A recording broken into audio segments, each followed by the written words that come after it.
Hello, my name's Stephen Castry, and I'm joined today by Justin Brenton. We're both founders and directors of ClimateWise, and today we're going to talk about ClimateWising your business and how you can be part of the green recovery. So today we're going to introduce the concept of climate change and talk about why it's an issue. Most people are aware of climate change as a topic. They're aware it is an issue, but not necessarily why. So we're going to cover some of the basics and then talk a little bit about climate change and health. We're then going to move on and talk about the green recovery and how it can impact your business. What is the green recovery in a post-COVID world? What does it mean to regenerate our economy in a greener manner? Thinking about what you can actually do, what your business can do, and the benefits to your business as well, not only things that you can and possibly want to put in place, but how they can benefit your organization. We'll think about, can these changes really help? And then look really more specifically at ClimateWise, what we're doing, how we can cooperate and work with your organization in a complementary manner, some of the projects we're putting on the ground and how that works, and then what's next. And we hope that this will be a path we can walk down together. So firstly, talking about climate change and what it is, Justin, do you want to talk for a few minutes about the science and some of the impacts? Yeah, so I just want to keep the science very, very simple. I'm going to talk about it in terms of, we all understand light leaves the sun, and it's the form of shortwave radiation. And this radiation can enter through the atmosphere very, very easily. It hits the surface of the planets, the oceans, the land, and effectively warms the planet up. That's a normal process. In doing so, the planet then needs to cool down, so it basically reflects this radiation back into Earth, but in the form of long wave radiation, infrared radiation, a form of heat that we can't see. At this stage, the carbon dioxide in the atmosphere acts as a very, very good blanket, much like a greenhouse pane of glass works, and traps that heat inside the atmosphere and then reflects it back down to the Earth. And so we're getting this double rebound effect in terms of that heat contained within our atmosphere. And it's gradually heating the Earth up to the tune that now the Earth is about 1 degree warmer than it was during the pre-industrial revolution. So what does this really mean? Well, I'm going to break this down into 3 sections: the primary effects, the secondary effects, and then tertiary effects. The primary effects everyone kind of sees and understands. We know the sea level has risen over the last 100 years. We have all the evidences there. We know that actually the overall global temperature is rising as an average around the world.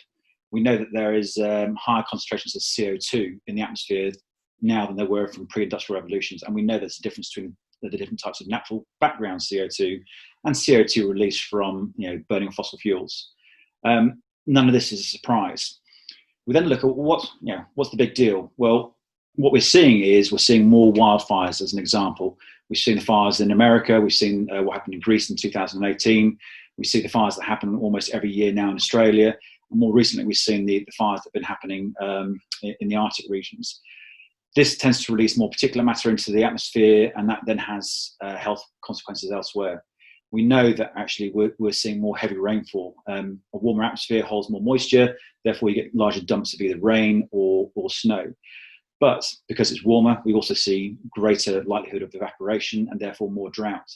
All these things are kind of secondary impacts of a rising global temperature.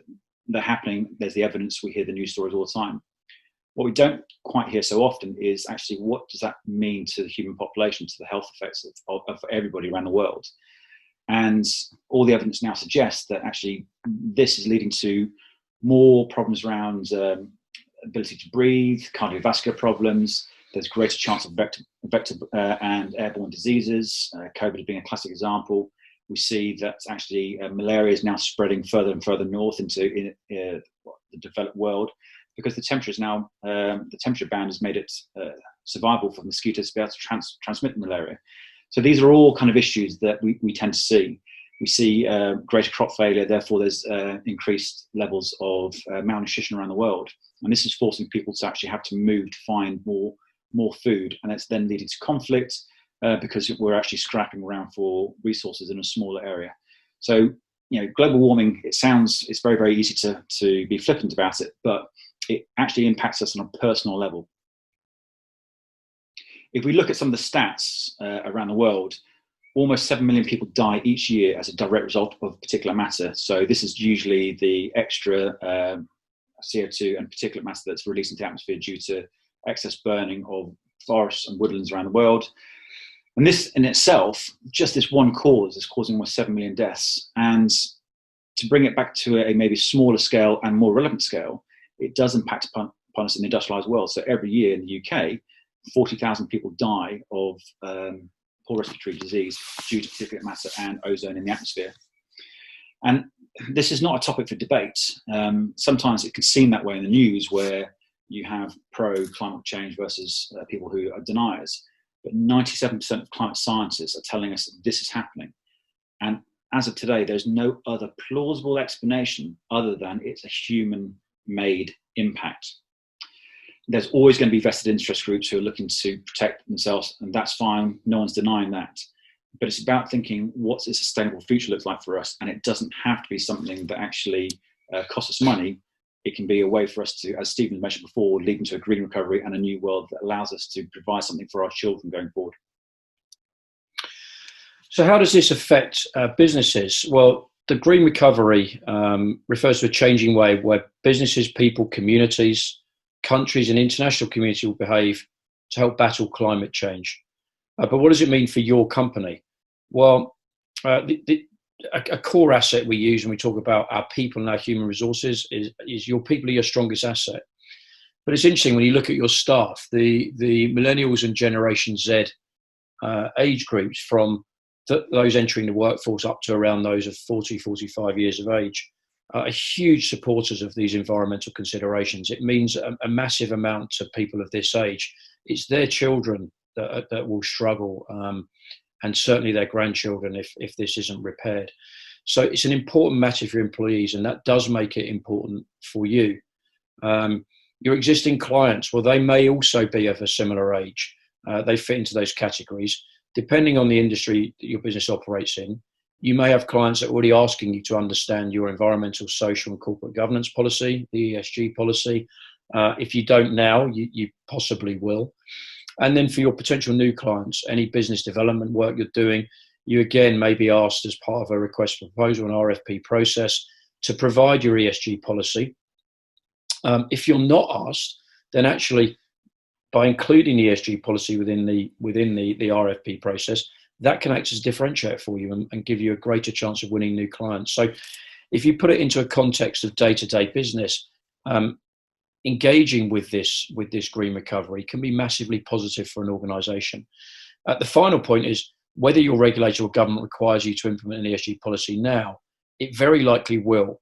And so getting ahead of the game and engaging with an ESG solution can help employee relationships, can improve existing client relations and cause greater client retention. And then also new business and ensuring ongoing compliance with regulations. So getting ahead of the game can be a good idea and be a differentiator for you, both externally and internally for the business. So what can you do? Well, at ClimateWise, we've broken this into two key areas. The first one is the HR side.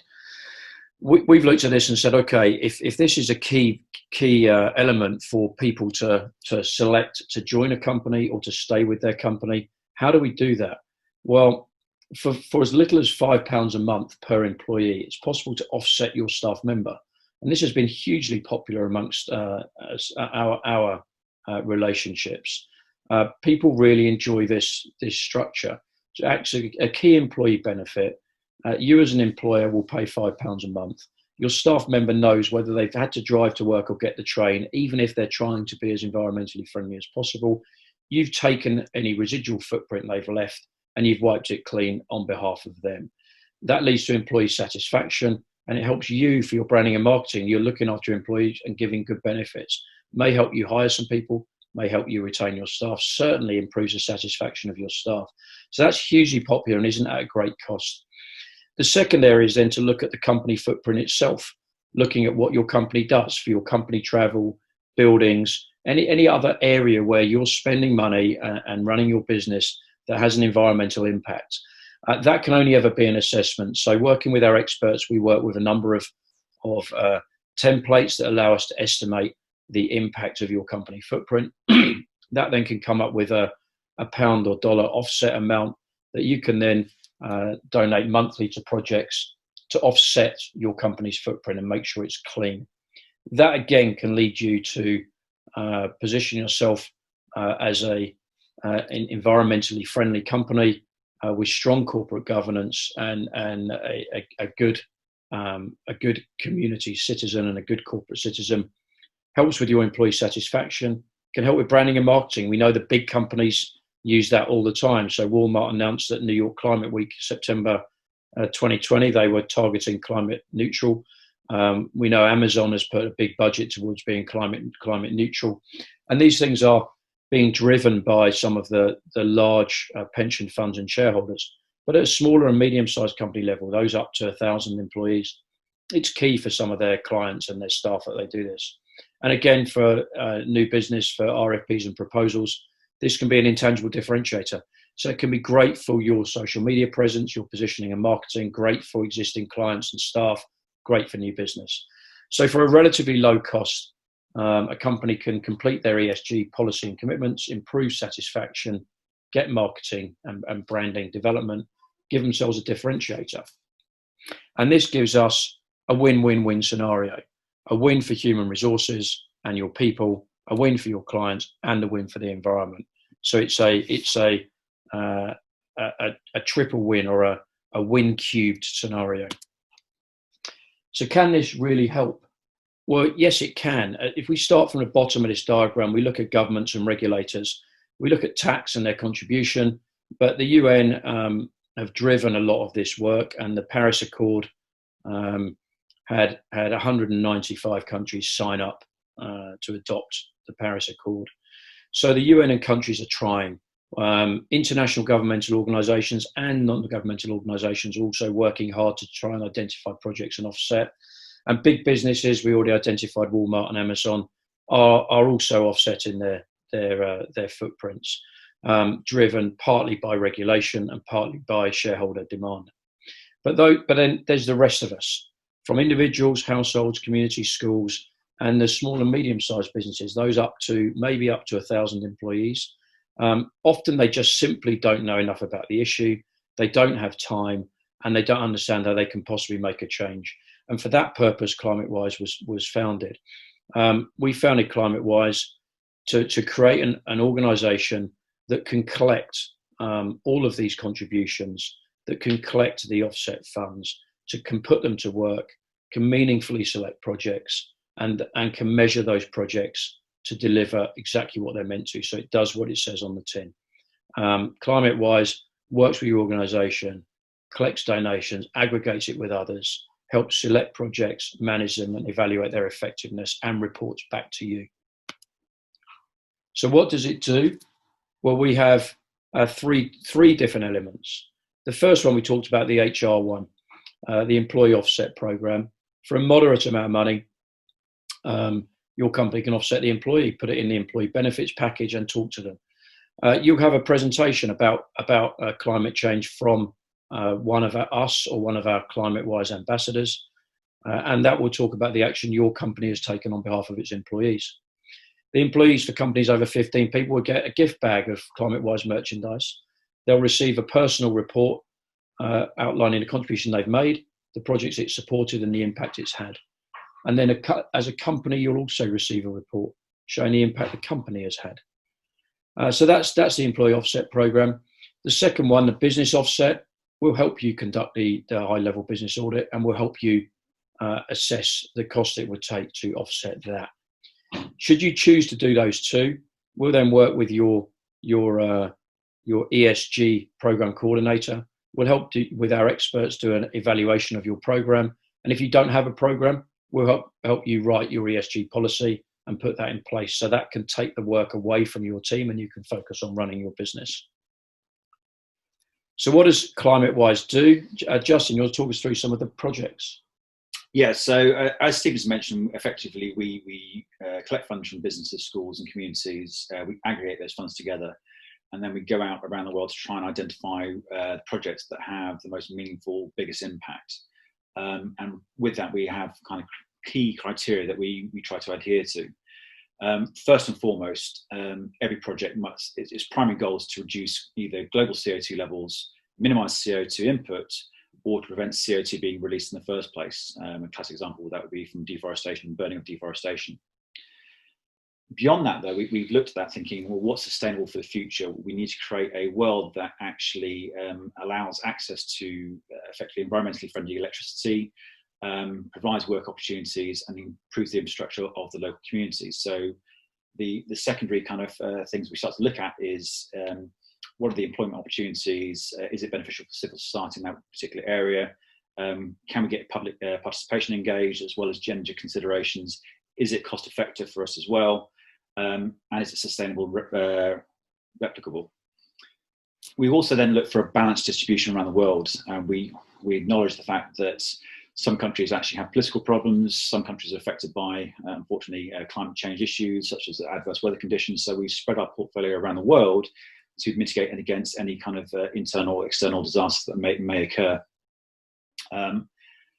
And finally, we look at projects that we can endorse and that we can actually get some valid information. So we look for validity and reliability to the information that we provide.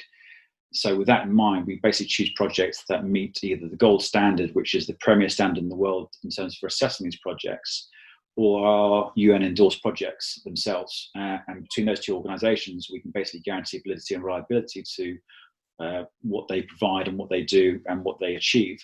So effectively, do they do what they say in the tin? Yes, they do. The next thing to remember is, and as Stephen kind of articulated earlier, yes, governments and UN are trying to affect changes, but governments change. America is a classic example of being pulled out of the Paris Accord by Trump.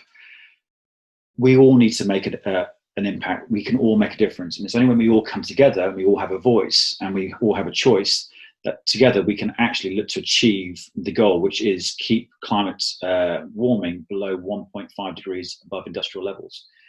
If we don't engage as small, medium-sized businesses, if we don't engage as individuals and schools and children, if we don't engage as a global community, we're on course currently to hit somewhere between 2.75 and 5 degrees above pre-industrial levels, which will be an absolute economic disaster for the world going forward.